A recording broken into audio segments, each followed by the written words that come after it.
You're rushing home with the new Xbox like it's Christmas morning. You rip open the box. You plug in the Xbox One. You grab the controller. You're ready for next-gen games, sharper graphics, bigger worlds, the whole damn future of gaming.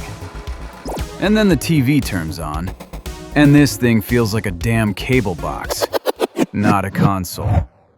A cable box. TV menus, Kinect, apps, voice commands, more menus. And somewhere inside all of that mess, yeah, there are games too. That was the first feeling the Xbox One gave a lot of gamers.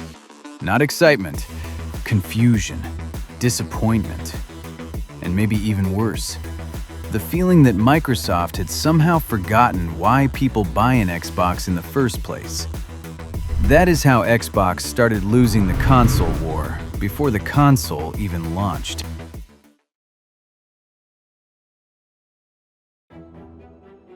A new console is not a normal product. For gamers, it is a promise. You are buying the next few years of your free time, the next shooter, the next racing game, the next open world. The next night where you say, just 30 minutes, and suddenly it is 2 a.m. You press the button, the controller sits in your hands, the room disappears. That is what is supposed to happen. But the Xbox One made the box impossible to ignore.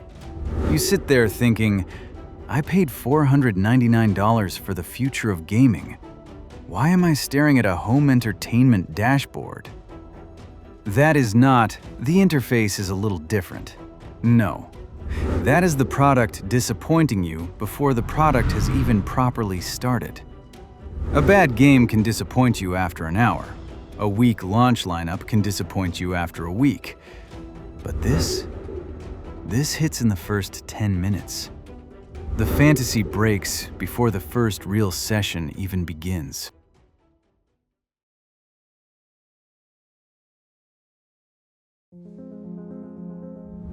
The Xbox One was introduced as an all-in-one entertainment system. Games, TV, movies, apps, voice control, Kinect, everything in one box. Maybe in a meeting room that sounded brilliant. But gamers were not waiting for everything. They were waiting for games. They wanted power, full HD worlds, sharper textures, faster loading, bigger battles. That instant feeling that the old console had suddenly become ancient.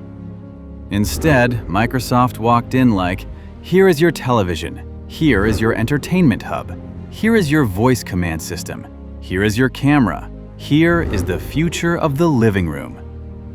And yes, somewhere in there, you can also play games. Come on, nobody waited years for the next Xbox because they wanted a more complicated way to watch TV. Nobody opened the box thinking, finally, a premium cable box with achievements. The Xbox One did not fail because Microsoft had no vision. It failed because Microsoft put the wrong feeling first.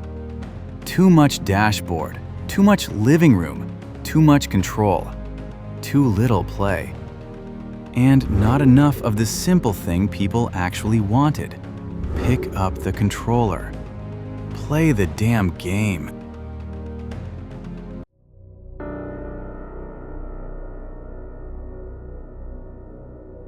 At first, the problem was emotional. Then Microsoft made it official. The original Xbox One plan included an online check-in system. The console could play offline for up to 24 hours on your primary console. After that, normal offline gaming needed the machine to connect again. Think about how that felt. You bought the console, you bought the game, the disc was in your house, the controller was in your hand. And still, somewhere in the background, the machine had to check in. A console used to feel like something you owned. The Xbox One started to feel like something Microsoft allowed you to use. And that is where confusion turns into anger. Because this is not some free app. This is the box under your TV. You paid for it. You plugged it in. And now it has to ask permission? Seriously? Then came the used games problem. Trading games, lending games, borrowing a disc from a friend, buying a used copy because $60 was $60. That was console culture. And suddenly, Microsoft's message made that world feel fragile. Less ownership, more control, more connection, more rules. Maybe that made sense in a boardroom, but on a couch with a controller in your hand, it felt wrong. The machine that should have made gaming effortless started by explaining what you were no longer allowed to do. That is how anticipation turns into suspicion.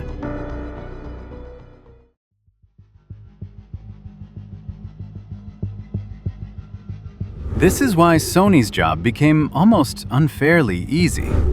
Sony did not need to be genius. It only had to sound like a console company talking to gamers. Used disc games? You can trade them. You can lend them. You can sell them. Offline play? No daily online check-in. Price? $399. $100 cheaper than Xbox One. That was the whole punchline. Microsoft had explanations. Sony had permission. You can lend your games. You can play offline. You can pay less. You can just play. After Microsoft's rollout, that almost sounded revolutionary. PlayStation felt like it was standing next to gamers. Xbox felt like it was standing in front of them with terms and conditions. Sony did not need to destroy Xbox. Microsoft had already opened the door. Sony just walked through it.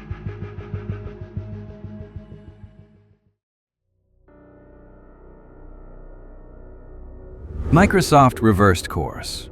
It had to. On June 19, 2013, Microsoft announced that Xbox One owners could play disc-based games offline after a one-time setup. It also reversed course on trading, lending, reselling, gifting, and renting disc-based games. On paper, that fixed the policy, but emotionally, the damage had already landed. The first version of the Xbox One had already told gamers something they could not unhear. We are thinking about television. We are thinking about Kinect. We are thinking about control. We are thinking about the living room. We are thinking about the platform. And yes, somewhere in there, we are thinking about games. That order matters. Imagine buying a sports car, picturing the first drive for months, and then realizing the people who built it were more excited about the cup holders than the engine. If the first drive feels wrong, the fantasy dies. That is what the Xbox One did. It was not broken. Worse, it felt misunderstood. And misunderstood is hard to patch. Yes, Microsoft could remove the worst parts, but the gamer already had the thought. Wait, why did I have to fight you for that? Why did basic console freedom become a negotiation? Not when the other guy is standing there with a cheaper box saying, "You can just play."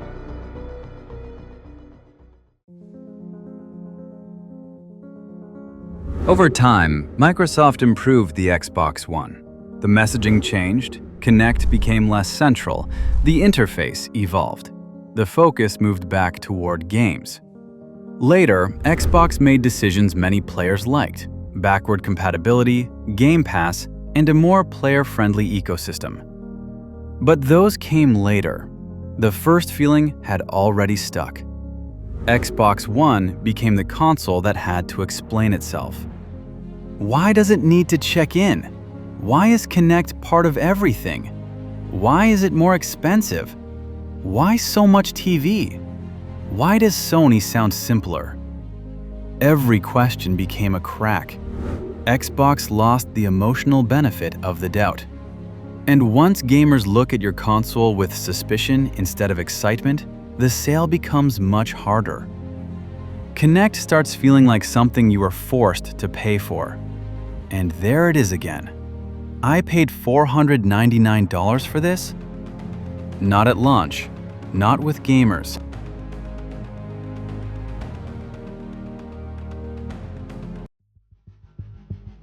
Years later, Phil Spencer explained why that generation hurt so much.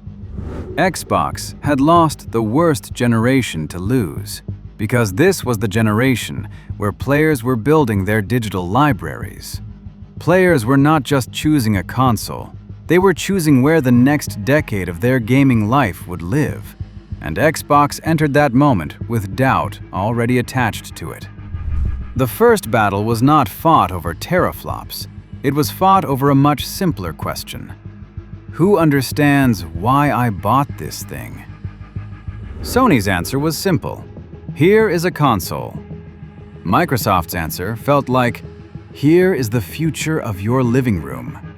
Please accept the new terms. Gamers chose the simpler promise.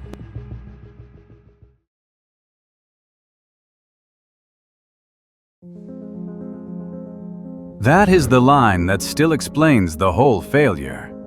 Where are the games? Not literally. The Xbox One had games. But emotionally, they did not feel like the center of the machine. They felt like one tile inside a bigger corporate dashboard. A console does not win because it can do everything. A console wins because it makes the one thing people came for feel effortless. Xbox tried to become the center of the living room, but gamers needed a reason to press start. And if the first thing your customer asks is, "Where are the games?" you are already in trouble. Not because there are no games, because the feeling is wrong. And in gaming, feeling is the product. The Xbox One was not doomed because Microsoft had no technology. It was not doomed because Microsoft had no vision. But it presented that future in the worst possible way, at the worst possible moment, to the wrong emotional audience. Gamers were ready to be amazed. Microsoft made them negotiate. That is how you turn anticipation into doubt. That is how you lose a customer before the product even has a fair chance. Because when someone opens a new console, they do not want a strategy. They do not want a lecture about the future. They do not want a cable box with ambitions. They want the simplest feeling in gaming. Controller in hand, game on screen. Everything else disappears.